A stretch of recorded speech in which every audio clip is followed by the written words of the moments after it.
ఈరోజు మనం ఈ ఇంటర్నెట్ ఆగిపోతుందా అని చెప్పి ఒక వీడియో చేశాను. మీరు చూసే ఉంటారు అనుకుంటున్నాను. దాని కొనసాగింపుగా ఈవేళ ఈ వీడియో చేస్తున్నాను నేను. అయితే ఈ సైన్స్ పరంగా ఏం చెప్తోంది ముందు అది విందాం. ఒకసారి మీరు ఊహించుకోండి, మన కమ్యూనికేషన్ సిస్టము, జీపీఎస్ నావిగేషన్లు, విమానాల సిగ్నల్స్ ఒక్కసారి పనిచేయటం మానేస్తే, ఒక్కసారిగా ఆగిపోతే, దీనికి కారణం మనం రోజు చూస్తున్న సూర్యుడిలో జరిగే మార్పులని, తీవ్రమైన ప్రేరులు కారణంగా ఇలాంటివి జరుగుతాయని చెప్పేసి తెలుసా మీకు? ఈ ప్రమాదకరమైన కిరణాల నుంచి మనం ఎలా కాపాడబడుతున్నాం అది కూడా చెప్పుకోవాలి ఇక్కడ. భూమికి ఒక అత్యంత శక్తివంతమైన రక్షణ కవచాలు ఉన్నాయి. దాని వలన కూడా మనం కొంచెం బాగానే సంరక్షించబడుతున్నాం. అయితే జ్యోతిష్య, ప్రాచీన ఖగోళ విజ్ఞానము, జ్యోతిష్య విజ్ఞానము ఏం చెప్తోంది? ముందే వాళ్ళు కనిపెట్టారు. వరాహమిహిరుడు బృహత్ సంహితలో రాసి ఉంది కీలకాలు అంటే. అలాగే రాహు వలన యురేనస్ అంటే ప్రజాపతి, నెప్ట్యూన్, ప్లూటో అంటే యముడు, నెప్ట్యూన్ అంటే వరుణుడు. ఈ గ్రహాల గురించి చాలామంది మర్చిపోయారు. జ్యోతిష్ శాస్త్రంలో వాటిని పక్కకి పెట్టేశారంటే చెప్పుకోవాలి మనం. వేద జ్యోతిష్యంలో వీటి యొక్క విశిష్టత చాలా ఎక్కువ ఉంది. వ్యక్తిగత జాతకాల కన్నా సామూహిక ప్రమాదాలను లెక్కవేసేది ఇదే. ఆ యొక్క ప్రజాపతి గ్రహము అనే యురేనస్ వల్లనే మనం లెక్క వేయవచ్చు భూకంపాలు ఎప్పుడు వస్తాయి ఏంటి అన్న విషయం మీద. అలాగే అనుకోని ప్రమాదకరమైన వరదలు ఇవి ఎప్పుడు వస్తాయని చెప్పి వరుణుడు.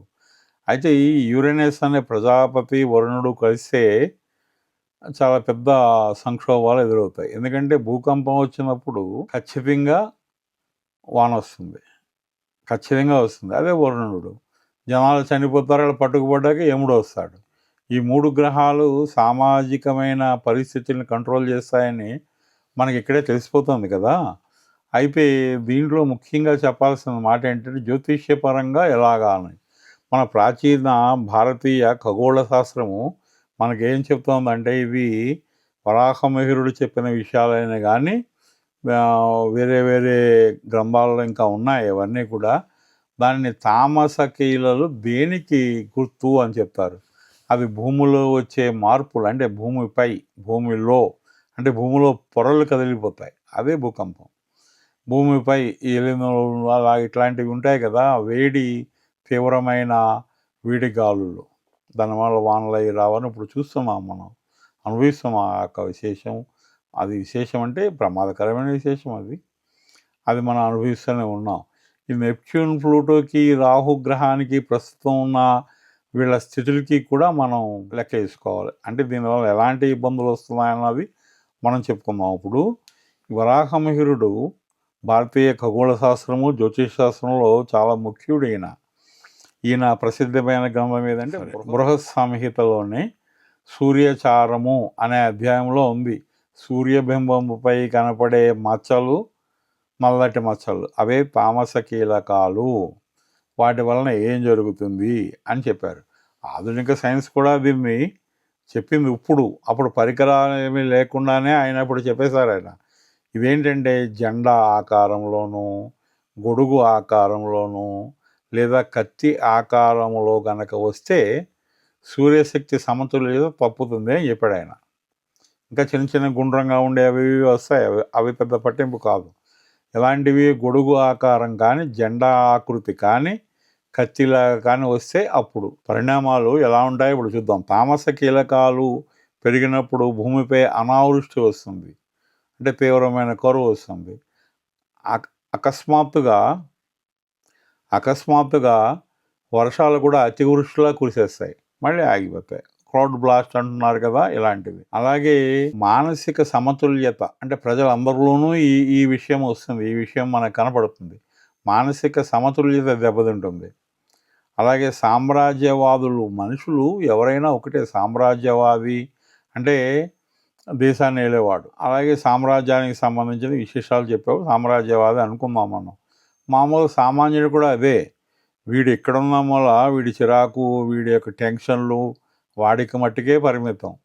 అదే ప్రభుత్వ పీఠం ఎక్కిన వాడు టెన్షన్ పడితే అది చాలా ఇబ్బంది దేశం మీదకి వస్తుంది. అది ఒక జిల్లా అధికారి, ఒక ప్రభుత్వ అధికారులు కానీ, రాజకీయ నాయకులు, ఎమ్మెల్యేలు అయిన వాళ్ళు కానీ, వాళ్ళు మానసికంగా ఒత్తిడి జరిగితే ఈ సూర్యుడిలో జరిగే ఈ మార్పుల వలన ప్రజల్లో అశాంతి పెరుగుతుంది, పాలకుల్లో కూడా అశాంతి పెరుగుతుంది, యుద్ధ భయాలు మిన్నముట్టుతాయి, అందరికీ కూడా సామాజిక అస్థిరత్వం వస్తుంది, ప్రతి వాటిలోనూ కూడా అది పెరిగిపోతుంది.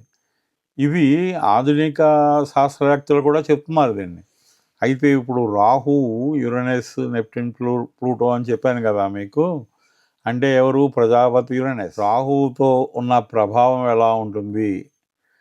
రాహు కనుక అంటే కలిసి ఉండడమే కాదు, ఆ చూపు కానీ, ఆ త్రికోణపు ప్రభావం కానీ వస్తే జలరాశులపై సూర్యుడు ప్రభావం ఎక్కువ వస్తుంది. అదొకటి ముఖ్యంగా చెప్పాల్సిందన్నమాట. అలాగే సూర్యుడి పైన పడిన ఆ యొక్క తుఫానుల యొక్క ప్రభావం ఉంది కదా, అది ఎలక్ట్రోమాగ్నెటిక్ వేవ్. సమాజంలో మనం అన్నీ కూడా ఉపయోగించేవి, అనుభవించేవి ఈ సెల్ ఫోన్లు అనగా ఇంకోటనగా ఇంటర్నెట్ కూడా దాని మీద ఆధారపడి ఉంటుంది. అదే ఎలక్ట్రోమాగ్నెటిక్ వేవ్స్ అంటే అవే. ఇప్పుడు నడిచే దాంట్లో ఎలా ఉంటుంది అంటే, రాహు యొక్క ప్రభావం ప్రజాపతి అనబడే యురేనస్ మీద పడితే ఆ శక్తిలో అకస్మాత్తుమైన మార్పులు వస్తాయి. అయితే దీంట్లో ఇప్పుడు నిరాయన లెక్క ప్రకారం, జ్యోతిష్యంలో నిరాయన లెక్క అంటే అయినాంశ సహిత, అయినాంశ రహిత. అయినాంశ రహిత అంటే నిరాయనము. దాంట్లో రాహు కుంభంలో ఉంటే, యురేనస్ వచ్చేటప్పటికి వృషభంలో ఉన్నాడు. నెమ్మదిగా కదులుతాయి, వెంటనే కదిలిపోవు, స్పీడ్గా వెళ్ళవయ్యి. నెప్ట్యూన్ వచ్చేటప్పటికి మీనంలో ఉన్నాడు, అది వక్రగతి. ప్లూటో మకరంలో ఉన్నాడు, వక్రగతి. అయితే ఇలాంటి పరిస్థితులు వచ్చినప్పుడు జ్యోతిష శాస్త్రం ఏం చెప్తుందంటే, ఈ బాహ్య గ్రహాలుగా మనం వదిలిపడేసిన ఈ ప్రజాపతి, వరుణుడు, యముడు గమనాలను పరిశీలిస్తే ప్రపంచంలో ఒక పెద్ద పరివర్తన జరుగుతుందని ఖచ్చితంగా తెలుస్తుంది. ఇవి నిరాయనంలో ఎలా ఉంటే మీకు ఆయన సహితంగా అంటే వెస్ట్రన్ ఆస్ట్రాలజీ అంటాం, దాంట్లో మేషంలో కనపడతాడు నెప్ట్యూన్. అయితే మీనం నుంచి దాటి 23 చివరి డిగ్రీలు మనం తీసేస్తాం. నిరాయన లాహరి అయిపోయాను, ఇంకా ఖచ్చితమైన లెక్క ఉంటుంది. ఇది ప్రజా పరిపాలనకి కారకుడవుతాడు ప్లూటో అని ఒక లెక్క. ఈయన ఇలాగ గనక అంటే ఈ నెప్ట్యూన్, ప్లూటో, యురేనస్ ఉన్న స్థితి కనుక ఇలా ఉన్నప్పుడు పెద్ద పెద్ద ప్రభుత్వాలు కూలిపోతాయి. రాచరికపు వ్యవస్థలు, పాత పురాతనమైన డెమోక్రసీ సిస్టమ్ అయినా సరే కూలిపోతుంది. అలాంటి ప్రమాదం ఉంది. ప్రజలు తిరుగుబాట్లు ఎక్కువ ఉంటాయి ఎక్కడైనా సరే. ప్రతివాడు కూడా తిరుగుబాటు మనస్తత్వం ఉంటుంది, నలుగురిలో కానీ 100 మందిలో కానీ. ఇవి ఈ 3 కలిసి చేస్తున్నాయి ఇప్పుడు. కాబట్టి మనం చాలా జాగ్రత్తగా ఉండాలి. ప్రాచీన జ్యోతిష్య కోణంలో కూడా అలాగే వస్తున్నాయి. అలాగే ఎలినో గురించి, వాటి గురించి రోజు చెప్తానే ఉంటారు. దాని గురించి నేను పెద్దగా వివరించాల్సిన పని లేదు మీకు. అది ఈ పాత పద్ధతులు పోయి నూతన ధర్మం వస్తుందని కూడా జ్యోతిష్యంలో చెప్పింది. అంటే నూతన వ్యవస్థలు పుట్టుకొస్తాయి, పాత వ్యవస్థలు పోతాయి మొత్తం, అది కూడా చెప్పింది. అలాగే ఇప్పుడు గనక మనకి సడన్గా ఇవి ఎలక్ట్రోమాగ్నెటిక్ వేవ్స్ అని చెప్పాను కదా, దీని ఆధారితమే ఇంటర్నెట్, దాని ఆధారితమే సమస్తం, ఫోన్లు గీన్లు అన్నీ కూడా దాని మీద నడుస్తాయి అంతా. మన రేడియో పలికిస్తే రేడియో కూడా అంతే, ఇంకొకటి కూడా అంతే, టీవీ కూడా ఆగిపోతుంది, శాటిలైట్లు ఆగిపోతాయి. ఇలాంటి ఈ సూర్య తుఫాను వలన 2022లో ఆ ఎలన్ మస్క్ అన్న ఆయన యొక్క స్పేస్ ఎక్స్ అన్న ఈ ఉపగ్రహాలు కూడా 40 పైన అవి అన్నీ నాశనం అయిపోయినాయి. అదే కారణం దానికి. అలాగే చాలా జరిగిన సంఘటనలు ఉన్నాయి. లేటెస్ట్గా ఎలాన్ మస్క్ అంటే మీకు తెలుస్తుంది కదా, అందు గురించి దీన్ని చెప్పాను. అలాగే లిక్విడ్ క్యాష్ అంటే వర్చువల్గా ఉండే ఆ బ్యాంకుల్లో డబ్బుల కన్నా కూడా మీ దగ్గర కూడా కొంత పెట్టుకోండి. ఒక 6 నెలలు తిండి కూడా స్పేర్ చేసుకోండి, తప్పేమీ లేదు. పెట్టుకుంటే ఏమవుతుంది అవి. అలాగే ధనం కూడా పెట్టుకోండి, ఇది కూడా చెప్పుకోవాల్సిన విషయం. ఏ రాశులపై ఎలాంటి ప్రభావం చూపిస్తుందని చెప్పడానికి వచ్చినప్పుడు జనరల్గా ఈ 3 గ్రహాల వ్యక్తిగత జాతకాల మీద ప్రభావం తక్కువ ఉంటుంది, ఉండదని చెప్పను నేను, తక్కువ ఉంటుంది. అందు గురించి ఈ విషయం అంత ముఖ్యమేం కాదు ప్రస్తుతం. ఈ మిగిలిన విషయాల్లోనే మీరు జాగ్రత్తగా ఉండండి. నేను చెప్పినట్టు ఇంటర్నెట్ అవి అలవాట్లు ఇప్పటి నుంచే తగ్గించుకోండి. పక్కనున్న వాడితో మాట్లాడండి, ఎక్కడో ఉన్న వాడితో దీన్ని నొక్కడం కాదు.